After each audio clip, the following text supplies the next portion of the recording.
Hello Scorpio, Sun, Moon, Rising, and Venus signs. Kamusta kayo? Sana po'y nasa mabuti kayong kalagayan. Welcome back po sa Star Tarot. At kung bago kayo dito, welcome din po kayo. Please subscribe, like, share my videos, and leave me a comment po kung nakaresonate po kayo. Thank you. So, tignan natin kung anong ganap para kay Scorpio. We have illness, we have overload. Nako, Scorpio, mukhang medyo challenging ngayon ang inyong sitwasyon. Hmm. So, yung first two cards ninyo, definitely related to each other, no? For some of you, Scorpio, maaring dahil sa sobrang dami ng ginagawa nyo, sobrang dami ng trabaho, kaya, ayun, siguro na-stress na kayo't lahat. Hindi lang ito physical stress, kundi maybe emotional and mental stress din ang ganap sa inyo sa ngayon. Kaya, ayan, no? Maaring ang iba, may sakit, maaaring ang iba sa inyo, you are experiencing a, siguro ano to, may mga physical discomfort, maaaring may sipon, may inuubo, may ganun, ano, may nilalagnat. So, depende yan sa inyong sitwasyon. But, ang iba sa inyo siguro, dahil sa overload, dahil sa you've been working too much, no, sa dami ng trabaho, yung stress, ayan na, nag-manifest na sa buhay mo yung stress. So, kaya Scorpio, no, alagaan mo ang inyong sarili. This could be a heads up para sa iyo, 'di ba? Na alagaan mo ang inyong sarili. Kung kailangan ninyong magpagamot, magpadoktor, sige gawin niyo na 'yan. Huwag na kayong mag-antay na mas lumala pa lalo yung sakit ninyo kung meron kayong sakit. Kung hindi man, this could be a reminder sa inyo, no, na para maiwasan ninyo ang magkasakit, maiwasan ninyo na magkaroon kayo ng mga physical discomfort na ganyan, kailangan tandaan ninyo na ilalagay ninyo sa first priority ninyo yung well-being ninyo, yung pag-aalaga sa inyong sarili. Okay? So, this is a reminder para sa iyo na higit ano pa man ang pinakamahalaga is yung kalusugan natin. Kaya yun ang dapat na nasa first priority natin, na alagaan natin ang ating sarili.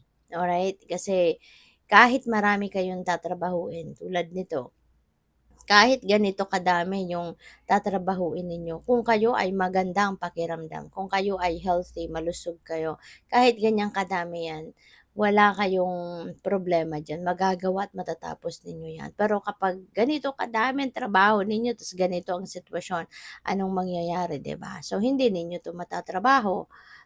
Papaano kayo magtatrabaho if you are, if you are sick? 'Di ba? Kung mayroong physical discomfort na nararamdaman kayo, hindi rin kayo makakapag-concentrate, 'di ba, sa ginagawa ninyo. Kaya importante sa lahat, kalusugan. Okay? Alagaan ang inyong katawan, ang inyong isipan, ang overall health ninyo. Okay? So, for others of you naman, Scorpio, maaring ito yung sitwasyon ng iba. 'Di ba? Maaring ito pinapakita sa inyo na ganito na ang sitwasyon ninyo sa bahay, na maaaring wala ng panahon makipag-usap sa ibang mga kasama sa bahay, ibang miyembro ng pamilya kasi busy. Baka busy sa pagse-cellphone, busy sa gadget, busy sa online community, 'di ba? Mas 'yun ang binibigyan ng mas maraming oras. Kaya ayun, so baka mamaya ang ending hindi niyo na kilala ang mga kasama ninyo sa bahay kasi mas kilala niyo na yung mga tao sa online, 'no? Puwedeng gano'n. So we have the promise card. So maaari, 'di ba, baka meron ditong merong mangangako sa inyo, 'di ba? May ano pa, may patunay pa, 'di ba, na sincere siya sa kanyang pangako sa iyo. Baka meron pang promise ring na ibibigay sa iyo. Pupuwede rin ang iba sa inyo rito, baka merong engagement na magaganap kung kayo ay meron ng karelasyon, 'no? So, maraming salamat for subscribing, and if you haven't subscribed yet, subscribe na kayo. And also, maraming salamat din for not skipping the ads. Malaking bagay po 'yan sa akin. And also, please click the join button sa baba ng video kung gusto po ninyo na mag-join kayo sa membership. Salamat po. So, we have the Queen of Cups. Ayan. So, maybe you are going to embody the energy of Queen of Cups. Well, you are a water sign, so maaari na mas malakas ngayon ang inyong mga psychic abilities, yung inyong intuition, no?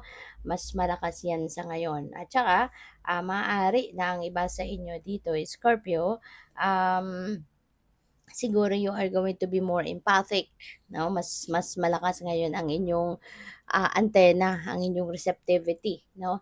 At siguro mas magandang pakinabangan ninyo talaga 'yan ano, i-access ninyo yung mga intuitive messages, mga visions na pinapadala sa inyo ng universe kasi this is the time na maaaring maraming downloads of information and guidance na papasok dito sa buhay ninyo at para 'yan ay makatulong sa'yo kung papaano mo ina-navigate ang inyong mga sitwasyon, okay?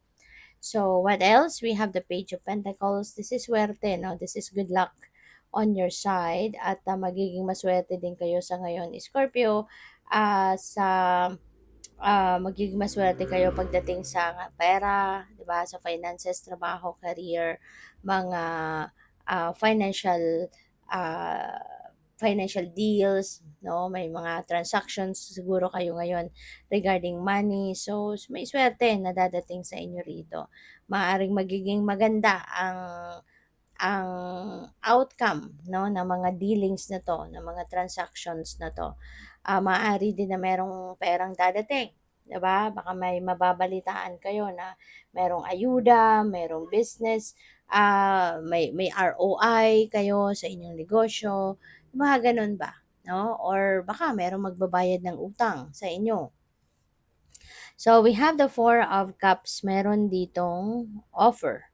Okay, merong opportunity, baka ito yung mababalitaan ninyo, opportunity para siguro pagkakakitaan, 'no? May opportunity na dadating dito sa inyo, may offer na puwede ninyong, pagkakitaan, maging source ng inyong, income, yung mga gano'n. So, good for you. At, what else? We have Death Energy. So, maganda, maganda 'to kasi si Death Energy, transformation energy 'yan. Merong pagbabagong magaganap, merong mga changes na mag unfold sa buhay ninyo around this time. At, kung ano man ito, mga pagbabagong ito, napakaganda kasi ito yung mga bagay 'no, yung magbabago dito kasi yung mga bagay na alam mong hindi na nakakatulong sa'yo, 'yan ang, tatanggalin mo, 'yan ang aalisin mo na sa buhay mo. At ang mga bagay, even tao or situation that doesn't serve your best interest, hindi na naghahatid sa'yo ng maganda o positibong epekto, 'yan 'no, ang mga bagay na tatanggalin at aalisin mo sa buhay mo. So, that's really beautiful. At, handa ka na dito na magsimula ng bagong buhay, magsimula ng bagong chapter sa buhay mo. You're going to start a fresh, fresh start kumbaga. So, good luck. Thank you for watching. Love and light. Namaste.